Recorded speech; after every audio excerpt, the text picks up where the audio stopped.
milliy sertifikatga tushgan aniq integralni hisoblang deyapti. Mana birinchi 1 taqsim x ni differensial ostiga kiritamiz. ln x bu kiradi va buni oddiy 1 plus t ni 1 taqsim 3-si dt deb bundan boshlang'ich olsak 3 taqsim 4 ko'paytirilgan 1 plus t darajasi 4 taqsim 3 bo'ladi.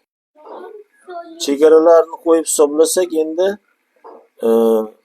x o'rniga yana 7-sini qo'ysak bu 8 bo'ladi. 8 ni 2 ni kubi deymiz mana. Shunda keyin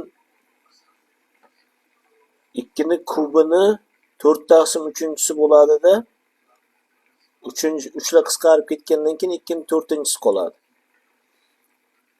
Demak 2 ni 4-si endi bu yerda 0 bo'ladi. 0 da 4 taqsim 3-si baribir 0.